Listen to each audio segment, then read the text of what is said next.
How's it going, everyone? I'm the Shaz here with the events we are likely to see on the global server for the month of April. Also, to address what happened this month, surprisingly, a mobile game developer doesn't value money apparently, as paying players got absolutely shafted from having paid step-up banners for the Nico Spotlight, Fest Kanan Kasu Eli, and Mystic Fairy Ayumu banners. I have no idea why they left this stuff out, and yes, I'm upset that I couldn't spend my money on those step-ups. I don't care if you call me a whale. My Twitch chat and Discord servers already do that, so it doesn't bug me. Anyway, let's get into the video. At the end of March and circling into the beginning of April, we'll be losing the All-Stars banner in place of the new attribute banners. These banners, running only for roughly a calendar month, will feature 2 attributes per cycle, with April starting off with the Smile and Pure attributes. These banners have a 2x rate up for the highlighted attribute and a guaranteed SR or higher of the attribute if you do a 10 pull. But there's a couple of cons for any of you having ideas of spending a lot of gems towards these banners because your card pool is weak in a certain attribute. These banners do not contain Fest cards and also do not give out shiny quartz pieces, meaning you cannot spark for a specific card of that attribute. While yes, now you'd have a better chance of pulling for a specific card, I'd much rather wait for a good Fest banner to pull on, since Fest banners are the only time you can get Fest cards, either current or past, in addition to the normal gacha card pool. The first event in the month of April is the Valentine's Exchange event, featuring Event SR's Miracle Wave Ruby, Kira Kira Sensation Nico, Event UR Shizuku, Gacha SR Niji Passions Ayumu, and Gacha UR's Honoka and Maki. The voltage ranking songs for this event are Wonderful Rush, Kimi no Kokoro wa Kagayaiteru Kai, and Analog Heart. The usual cliff notes on the SRs for the event: average. Kira Kira Nico is an active attribute SP type gauge bomber. Miracle Wave Ruby is a natural attribute voltage type that's an okay score for a free event SR, and Niji Passions Ayumu is another non-interesting Smile attribute voltage type, though her passive does increase appeal for other Smile attribute cards, which can come in useful for Dreamlight Parade. As is the norm for us, we start out by talking about the free event UR, with this one being Sweet Chocolat Shizuku, an elegant attribute SK type card. Assuming you tier high enough to obtain a second copy of her, at Limit Break 1, she starts with 4843 base appeal, 4989 base stamina, and 5279 base technique. Her tap active is a voltage gain, increasing voltage for other elegant attribute cards by 5.6% at skill level 3. Her passive is really out of place, increasing stamina for other elegant attribute cards by 4.9% at skill level 4. Her LSA, like the rest of her kit, is tied to the attribute, increasing voltage gain by 3.9% every time you clear an AC, though only lasting for 5 notes. This particular card is not great, even as a scorer, as having SK typing and a stamina plus passive are both not ideal. You'd only ever really use this card for its costume and for Dreamlight Parade, nothing more. The first part of the event gacha gives us Sweet Chocolat Honoka, a natural attribute SP type gauge filler. This card will be targeted very heavily by the voltage whales, as she replaces Serenade Maki in the optimal voltage strategy for natural attribute songs. At Limit Break 0, this goose starts with a matching 6275 base appeal and technique, with a not surprising 3967 base stamina. Her tap active, as I just said a second ago, is an SP gauge fill, filling 8% of the SP gauge at skill level 3. Her passive increases the technique of other natural attribute cards by 4.6% at skill level 3. Her LSA is arguably the weakest part of her kit, adding 7.5% of Honoka's technique to the next SP gauge as voltage. As great as this card is for voltage whales, it is still a little awkward. Having matching appeal and technique means the card does not get the 15% increase in crit rate, which was probably done to balance out the fact that this card has the highest base appeal at Limit Break 0 of any SP gauge filler in the game, even surpassing that of Fest Kasumi. The LSA also ends up insignificant at higher limit breaks, as by this time, you'll be popping your SP gauge close to the max 250k for advanced difficulty songs. The second part of the event gacha gives Sweet Chocolat Mari, with this being her first card in the active attribute. Coming as a guard type card, at Limit Break 0, she starts with 3967 base appeal, 7273 base stamina, and 5289 base technique. Unfortunately for Mari Oshis, this card's tap active already makes it pretty bad, as she reduces damage by 21% over the next 5 notes at skill level 3. Her passive is also pretty poor, increasing the stamina of other active attribute cards by 4.6% at skill level 3. Her LSA is AC dependent, adding 3.2% of her stamina as a stamina shield at the beginning of an AC. Outside the diehard Mari Oshis getting this card for their collection, don't pull for this card. It's bad. The next edition of Dreamlight Parade gives us the first of the dual attribute towers, falling in line with the corresponding gacha banners. This tower features only Smile and Pure attribute songs, with cards of those attributes getting an additional 2 PP. This doesn't end up mattering all that much though, as the voltage requirements to clear all 20 of the songs in this tower are very low, similar to the requirements for the songs in the R tower. Depending on your card pool, you could easily blast through this tower in a couple of hours upon release, and the only time you'll need to use the PP refill is to complete the accompanying event goal. Once again, much like the R tower, this tower is time sensitive, so once the time lapses on this instance of Dreamlight Parade, we will never see this tower again. Around the time of Dreamlight Parade completing, we should be getting the first party banner featuring URI, Kira Kira Sensation Hanayo, and Loving My Friend Shioriko. Hanayo is a pure attribute SK type scorer who is not very good, but the unidolized art has a couple of cool Easter eggs. Her pajamas are the same as her unidolized Fleur Rev art, and that picture she's holding up is her drawing of her idolized Fest card.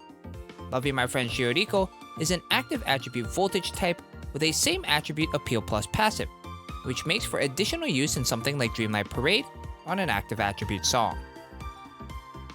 Anyway, let's get to the first ever party UR, Idol I, who is now the 5th of the second years to get an active attribute voltage type UR, because that's apparently what we all need, more active attribute voltage URs. Before I talk about what makes this card different, let's go over its stats.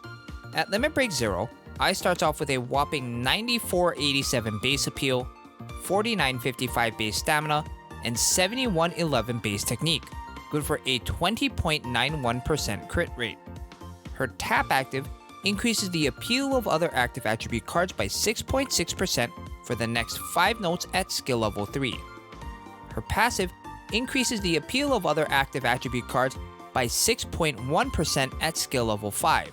And her live show active is one of the most unique LSAs in the game, basically acting as another brooch, giving a maximum of 2% appeal buff to other active attribute cards based on your current stamina. Now to what makes this card different from a normal UR. Party cards at Limit Break 0 have a total of 67 unlockable nodes, whereas a normal event, gacha, or fest card has 46 unlockable nodes at Limit Break 0. This means that, at lower limit breaks, a party UR will most likely be stronger than even a fest card. As an example, Party I at Limit Break 0 has 9487 base appeal, whereas Kanan only has 7987 at the same limit break. Unlike other URs, the voice nodes on party URs are required for you to take to unlock further branches of the Limit Break 0 skill tree, whereas on other URs, you can actually skip it if you're low on Silver Max.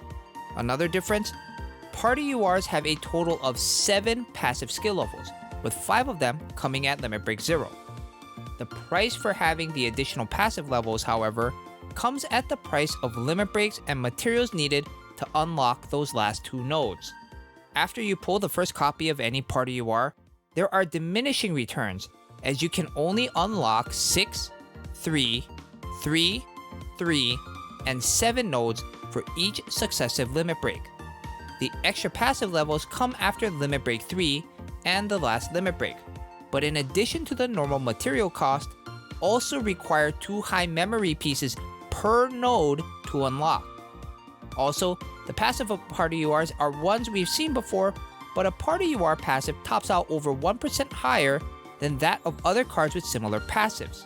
Most same attribute passive appeal buff cards max out at 5.2%. Party I tops out at 6.5%. Currently, the biggest similarity between party URs and fest cards is that they both start with 2 unlocked insight slots and can have a maximum of 4. All of the differences, however, do not mean that fest cards are going away or are going to be considerably weaker. Party URs have their power front-loaded, so that they will still be outclassed at higher limit breaks, as this particular type of card is not designed to scale well. Going back to the Fest Kanon comparison, Fest Kanon at max limit break has 14,309 base appeal, whereas a max limit break party I only ends up with 12,790, only a 3,300 base appeal difference between limit break 0 and max limit break. This new type of card does give a viable card option for players who don't have a lot of radiance, but will only be situational for a lot of the All-Stars whales. The second event in the month of April should be the Steampunk Marathon event, featuring event UR Setsuna, event SR's Niji Passions Kanata and Kira Kira Sensation Kotori, event Gacha URs Ellie and Chika, Kashikoi Kawaii, and event Gacha SR Miracle Wave Rico. The quick little note on the SRs, they're not terrible.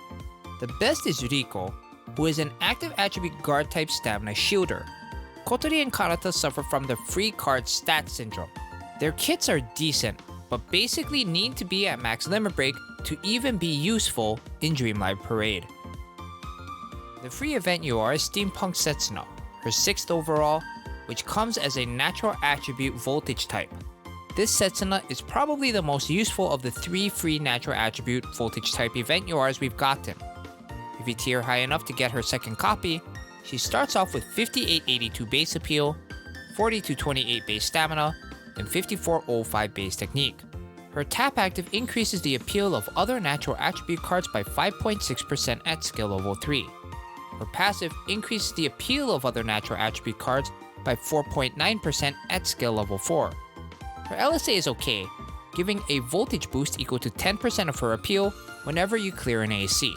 This card can definitely do work for most players in Dreamlight Parade for some natural attribute songs, but will probably only be used outside of that if someone doesn't have a very good natural attribute scorer. The first part of the event gacha gave us Steampunk Ellie, her 7th UR, which came as a smile attribute SP type. Well shit. First party I, now Steampunk Ellie. I guess I'll either need the luck of the leprechaun, or there will be a lot of Fs in the comment section for my wallet. At limit break 0, Ellie starts with matching 6936 base appeal and technique. She has a very low base stamina stat at limit break 0, only coming in at 2644. Her tap active is an SP gauge gain, increasing it for cards in the same strategy by 6% over the next 10 notes at skill level 3. Her passive is the best for frontline scoring, increasing the appeal of other cards in the same strategy by 6% at skill level 3. Her LSA is very AC dependent, as it increases the gauge gain of cards in the same strategy by 12% for the first 5 notes of the AC. Now, as much as I love Ellie, this card is not very meta. Matching appeal and technique means no 15% crit rate bonus, and both her tap active and LSA are on the weaker side. The same strategy appeal plus passive means that unless you're running this card as a frontliner, it won't help you at all. Only 5 Harasho out of 10. The second part of the event gacha gives Steampunk Chika, her 7th UR overall, that enters as a pure attribute guard type. At limit break 0, Chika starts with 4628 base appeal, 7435 base stamina, and 4453 base technique. Her tap active is a stamina heal, equal to 26% of her stamina at skill level 3. Her passive kinda sucks, as it only buffs the stamina of other pure attribute cards by 4.6% at skill level 3. Her LSA is also pretty horrible, reducing the amount of damage taken from the next note by 44% when you switch strategies, with this LSA activating a maximum of twice per live.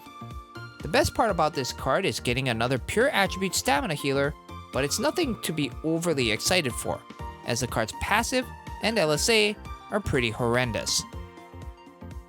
Following the Steampunk event, we should be getting the third Fest banner of the second cycle, featuring SR's Miracle Wave Kanan and Nijihiro Passion's Karin, and UR's Yohane, Rin, and Shioriko.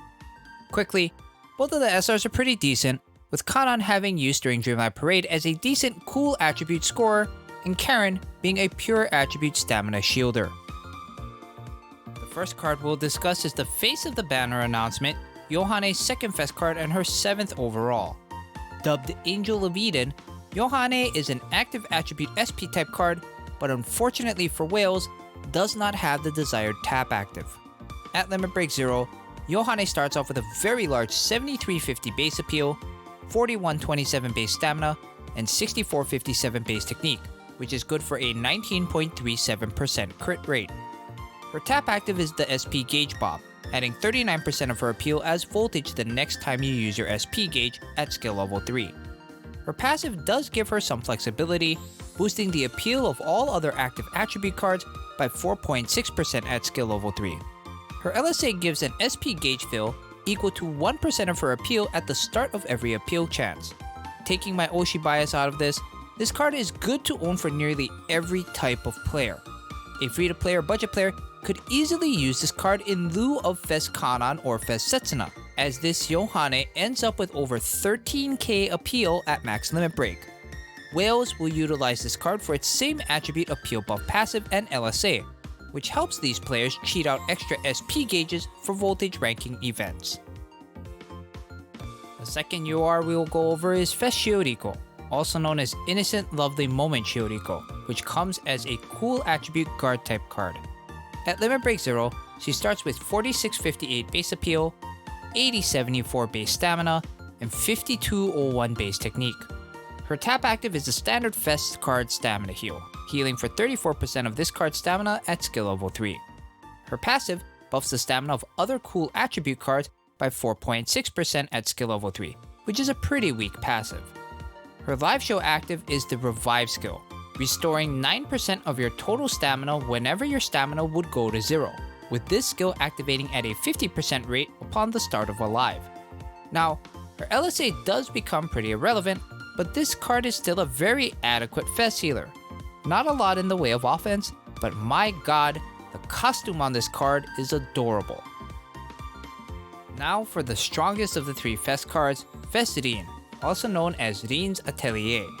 This card finally gives us our first natural attribute voltage UR that wasn't free since Forest Fairy Ellie.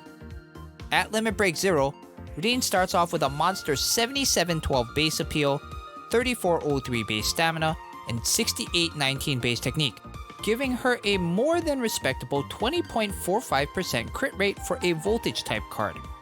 Her tap active is the Voltage Boost, providing 36% of her appeal as voltage at skill level 3. Her passive is an appeal buff for other natural attribute cards of 4.6% at skill level 3.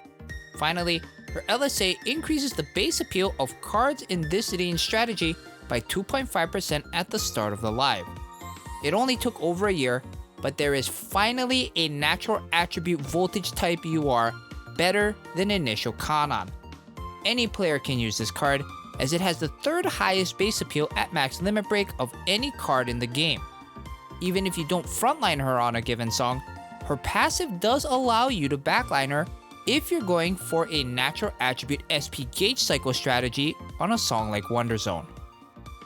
Along with the release of the Fest banners, we get another story chapter update, this time with chapter 24 and the release of the attribute version of Mogyuto Love Desekinchu from Muse and Matete Ai no Uta from Aqua. On Mogyuto, it's a smile attribute song with a 7.7 million voltage requirement to S rank on advanced. The overall song gimmick is a non-cleansable 15% off attribute debuff, and the gimmick notes are a little weird.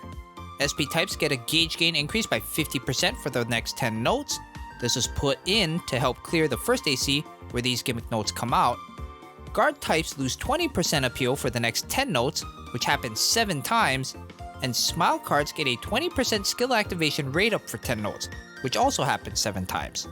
The ACs are simple. There are 4 in the song: gauge pop, voltage, gauge pop, voltage. The first and third ACs give gauge gain rate ups to SP type cards, and the second and fourth give a 30% appeal boost to voltage type cards, so this 186 note song shouldn't be too difficult to clear. The second song is Matete Ai no Uta by Aqua, the B-side from Koi ni Naritai Aquarium. Matete is another smile attribute song, this time with a 9.03 million voltage requirement to S rank on advanced. This song sports a cleansable 20% off attribute debuff and a couple of very annoying ACs. The first and third ACs require gauge pops, and the last is just a regular voltage AC. Not too bad. The annoyance comes in the second AC, which comes with a wonderful 9-member appeal requirement. Then the third AC, which requires 11 tap skill activations. This third AC is made easier by a 50% skill activation rate up for guard type cards gimmick note that comes right before the start of the AC.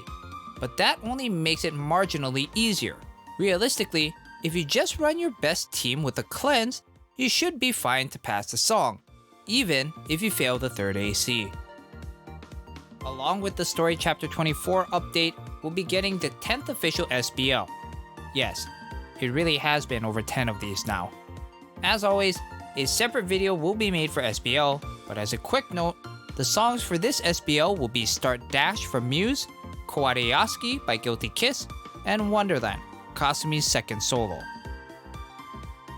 As we end SBL and move into the next event cycle, the attribute gacha banners will rotate, removing the Smile and Pure banners and moving to the Cool and Active banners.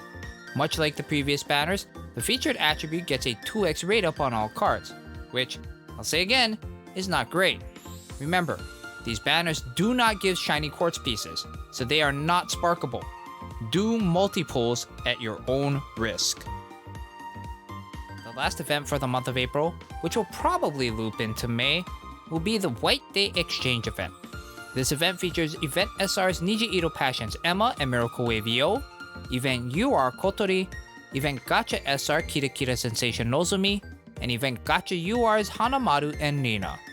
As with all exchange events, we do have voltage ranking songs, which this time are Colorful Voice by Muse, Galaxy Hide and Seek by Azalea, and You and I's second solo. The SRs tied to this event are not great. The only one that's even sort of useful is Yo, who is a natural attribute guard type stamina shielder, but she's one of the free cards, so her stats are going to come heavily nerfed. The free event UR, Pure White Kotori, her 7th UR, comes as an elegant attribute SK type. At Limit Break 1, she starts with 4811 base appeal, 4953 base stamina, and 5733 base technique, good for a 31.86% crit rate. Her tap active provides an SP gauge fill of 7% at skill level 3. Her passive increases the technique of other elegant attribute cards by 4.9% at skill level 4, and her LSA increases the value of crit taps by 1.2% for the entire live. While this card is okay for SBO SP gauge cycle cheesing, it's not great for much else other than the costume. The first part of the event gacha brings Pure White Hanamaru, her 7th UR overall, which, surprise surprise, is a Smile attribute voltage type. At Limit Break 0, Maru sports 7098 base appeal, 3467 base stamina, and 5950 base technique. Her tap active increases the appeal for cards in her strategy by 8% for the next 5 notes at skill level 3. Her passive increases the appeal for cards in her strategy by 6% at skill level 3, and her LSA, which is admittedly horrendous, increases the appeal of other Smile cards by 2% for the next 3 notes whenever you switch strategies. Save for this card's LSA, this card is actually pretty damn great for the Smile first year's comp. This card has the highest base appeal that isn't Fest Shioriko, beating out Parade Pana and Moonrabbit Shizuku by over 200 base appeal at Limit Break 0. The blemish with this card, however, is that because of her same strategy appeal buff passive, she's forced into main scoring duty, which will be hard to justify if you have higher limit breaks on any of the other Smile first tier voltage scorers. The second part of the gacha brings Pure White Rina, her 5th UR that comes as a cool attribute guard type. At limit break 0, Rina starts with 4380 base appeal, 7623 base stamina, and 4220 base technique. Her tap active is the terrible damage reduction skill, reducing 27% of the damage taken over the next 4 nodes at skill level 3. Her passive increases the stamina of cards in her strategy by 6% at skill level 3. Her live show active, activated upon appeal chance completion, generates a shield equal to 3.2% of her stamina. As you know, I really dislike damage reduction tap active cards as they have no way to keep your stamina in the green and your taps at full scoring value. This card is basically filler and nothing more. With that, we conclude this 4,000 word adventure covering all the events that should be coming to the global server in the month of April, also known as the Let's Destroy Shaz's Wallet month. As always, a big thanks to Xifrid for his help with all the visual assets for the video.